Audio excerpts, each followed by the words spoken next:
On behalf of the General Assembly, I have the honor to welcome His Excellency Mohammed Irfaan Ali, President of the Cooperative Republic of Guyana, and to invite him to address the Assembly.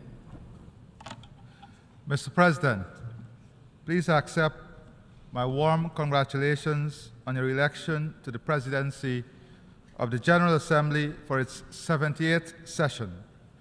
I assure you of Guyana's full support as you carry out your responsibilities. I also take this opportunity to express our appreciation to His Excellency Shaba Kurosi for his leadership as President of the 77th session of the General Assembly. I join those before me in expressing Guyana's solidarity with the governments and peoples of Libya and Morocco in the wake of the recent devastating flood and earthquake. The theme of this year's Assembly recognizes the need for us to collectively reset global relationships and imbue them with enhanced trust and solidarity. Only in doing so can we aspire to confront the most pressing challenges of our era: climate change, conflicts, the energy and food crisis, and achieving sustainable development. I remain convinced that multilateralism remains the most effective approach to address these challenges, foremost of which is climate change. We are all experiencing its devastating effects. The difference, however, is our capacity to respond. It is well established that those bearing the brunt of the climate phenomena have made no contribution to the current crisis. Small island developing and low-lying coastal states like Guyana are among the hardest hit and require adequate financing to address the attendant effects. The commitments by the developed countries, including the pledge of US $100 billion per year, remain unfulfilled. How much longer must developing countries wait for these commitments to be fully delivered? Although at net zero emissions, Guyana continues to pursue growth premised on a low-carbon development strategy. Our goal is to ensure that our resources are utilized sustainably to foster inclusive and equitable development for our people. As a country with the second highest forest cover per capita in the world, we know the importance of forests in mitigating the effects of climate change at a global level. Our advocacy in this regard has resulted in Guyana being issued 33.4 million tons of carbon credits, the first jurisdictional scale program in the world. Thus far, we have secured $750 million for the period 2016 to 2030. Guyana is committed to a clean energy transition. We're aiming for over 80% reliance on renewable energy by 2030. Technology, capacity, and financing are key for developing countries to build a relevant energy mix and a share of renewable energy needed. Guyana is using revenue from oil and gas resources to finance its transition to renewable energy, notwithstanding our already globally recognized net zero status. Allow me to expound on the critical question of a just, affordable, and equitable transition. Bloomberg estimates that achieving global net zero emissions by 2050 requires annual investments to more than triple from the 2021 level to $6.7 trillion per year. To limit the rise of global temperature to less than 2 degrees Celsius, the IEA estimates that investment in the energy sector alone will have to be increased by approximately $1 trillion annually. At the same time, in developing countries, the situation is more frightening, with close to 900 million people worldwide having no access to electricity. All of this against the backdrop of a widening financing gap in achieving the SDGs. With adaptation alone estimated at $160 to $340 billion by 2030, and $315 billion to $565 billion by 2050, according to UNEP. More than 90 countries have committed to net zero emissions. To achieve this, the IEA estimates that by 2050, more than 85% of buildings must be net zero carbon ready. More than 90% heavy industrial production must be low emissions, and almost 70% of electricity will have to come from solar photovoltaic. Based on these targets, renewable share in the generation of electricity will have to increase from 29% in 2020 to 88% in 2050. Meanwhile, to remove carbon from the atmosphere, the world will need to simultaneously halt deforestation and increase tree cover gain 2 times faster by 2030. This means by 2050, 7.6 gigatons of carbon will have to be captured and stored compared to 0.4 gigatons in 2020. According to McKinsey and Company, it would cost $375 trillion in cumulative spending on physical assets to transition to net zero by 2050. Mr. President, the question is, under these circumstances, how realistic is the transition path to net zero? It is clear that the global ambition of net zero by 2050 is not currently realistic given the costs of transition and the financing commitment thus far. I say all of this not to reduce ambition, but for us to honestly and frankly direct our energies to a more balanced approach towards net zero in a realistic environment.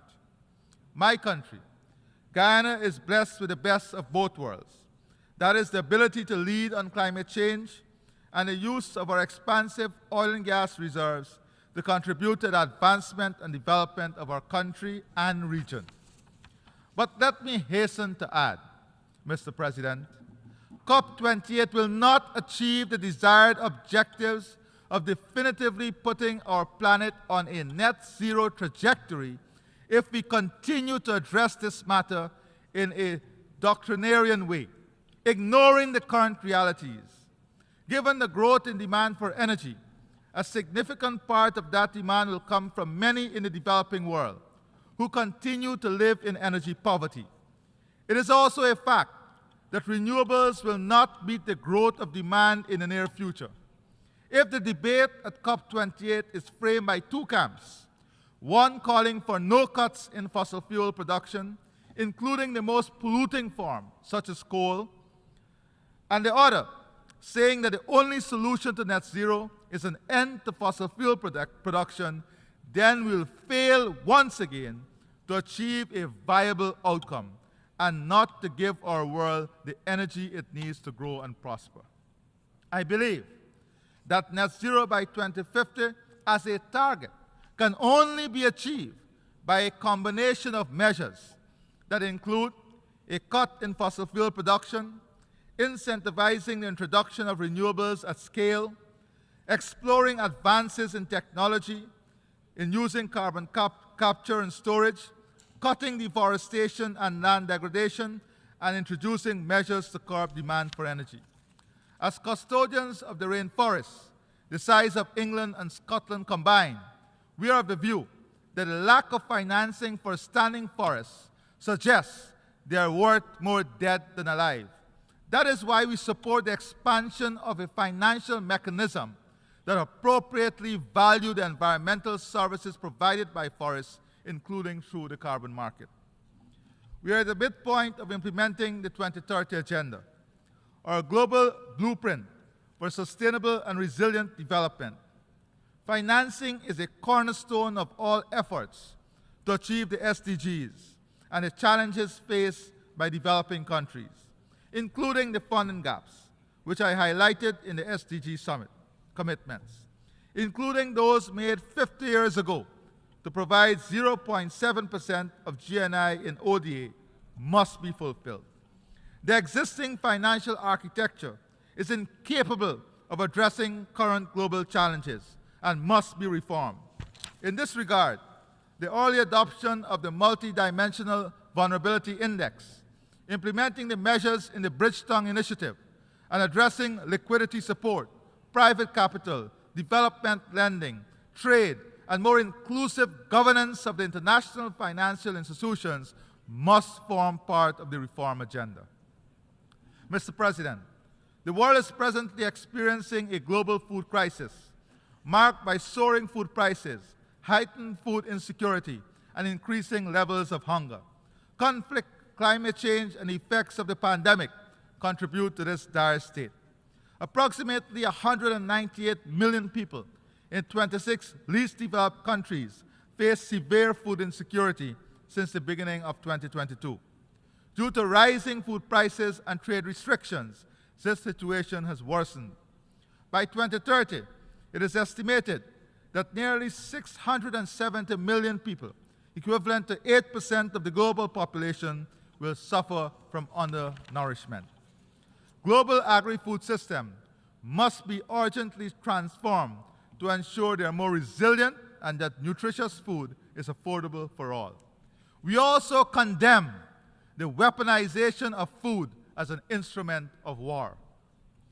Guyana welcomes the convening of the 3 high-level meetings on health and the important commitments in the political declarations. But we must together move rapidly to the implementation if we are to achieve universal health coverage for all and be adequately prepared for future pandemics. Guyana has already made tremendous strides on the path to universal health coverage. In so doing, we have increased our health spending per capita by 64% in the last 3 years. Mr. President, global peace is hinged on respect and human dignity. Our work at all levels must advance the dignity and rights of every person on our planet to create a just, equitable, and peaceful world. We have noted that since the war began in Ukraine more than a year ago, the developed world provided approximately $220 billion in support to Ukraine.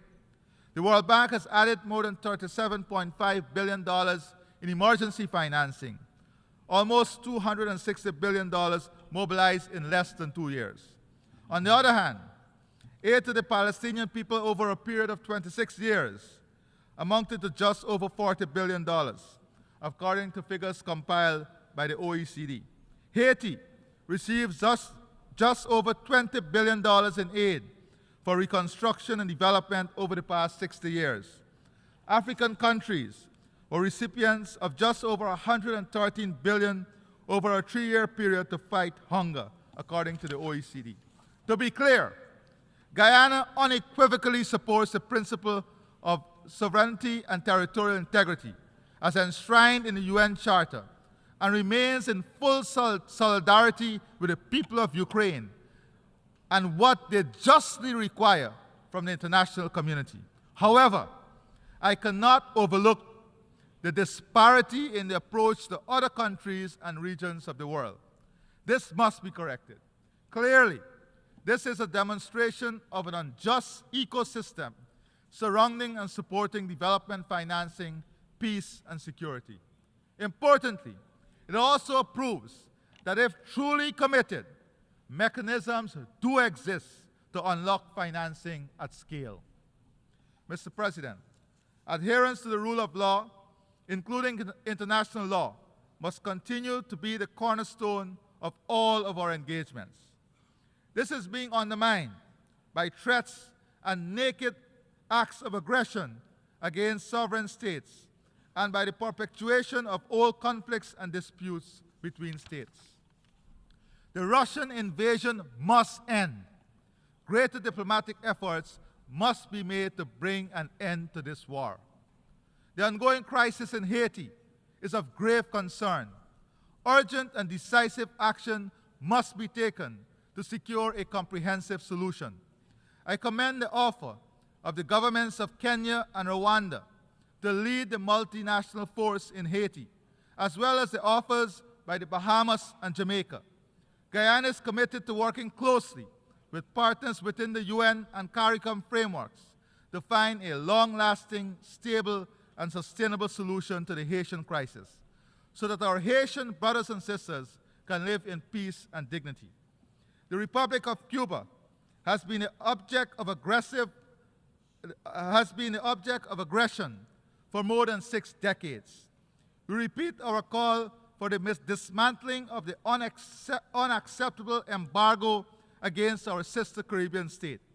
The economic and political aggression, along with the designation of Cuba as a state sponsor of terrorism, must come to an end.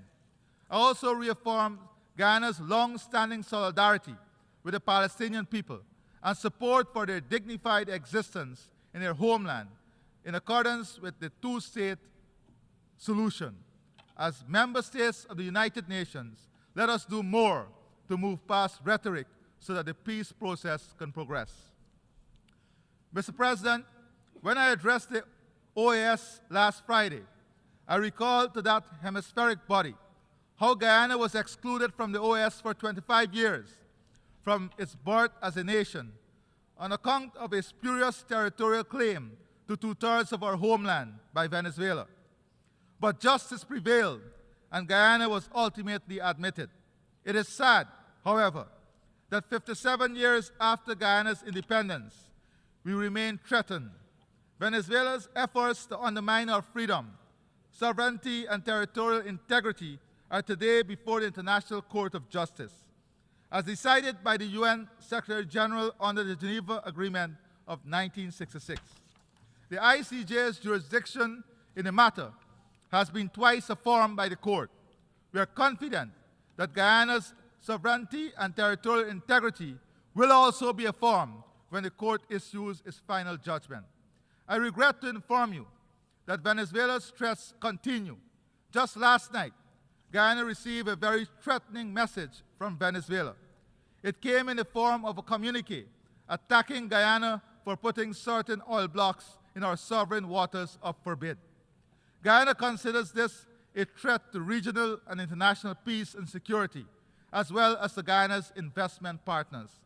We demand that Venezuela honors its obligation under the Charter to pursue only peaceful means to settle any disputes it may have with Guyana, including adjudication before the International Court of Justice.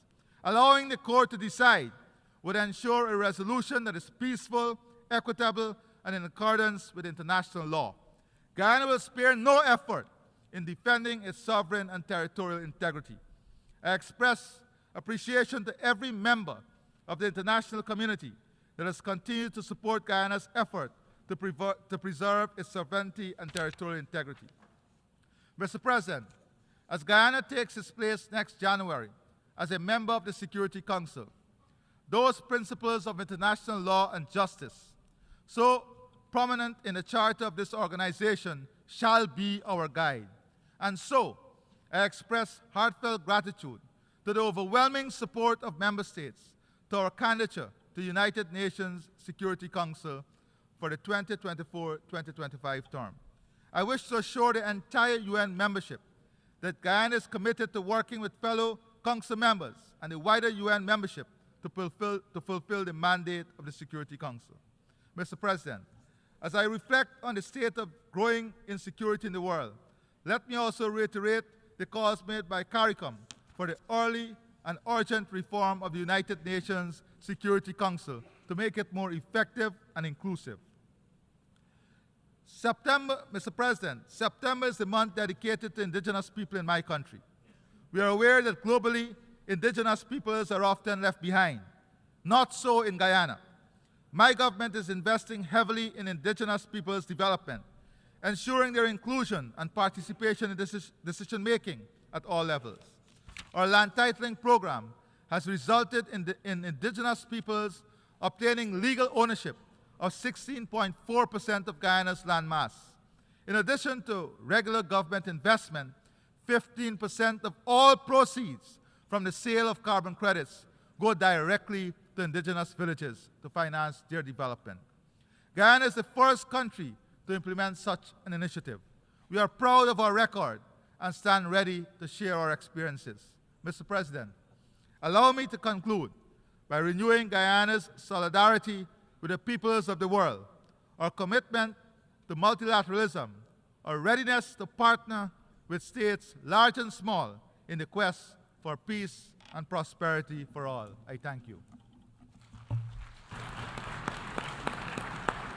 On behalf of the Assembly, I wish to thank the President of the Cooperative Republic of Guyana for the statement just made, and I request protocol to escort His Excellency.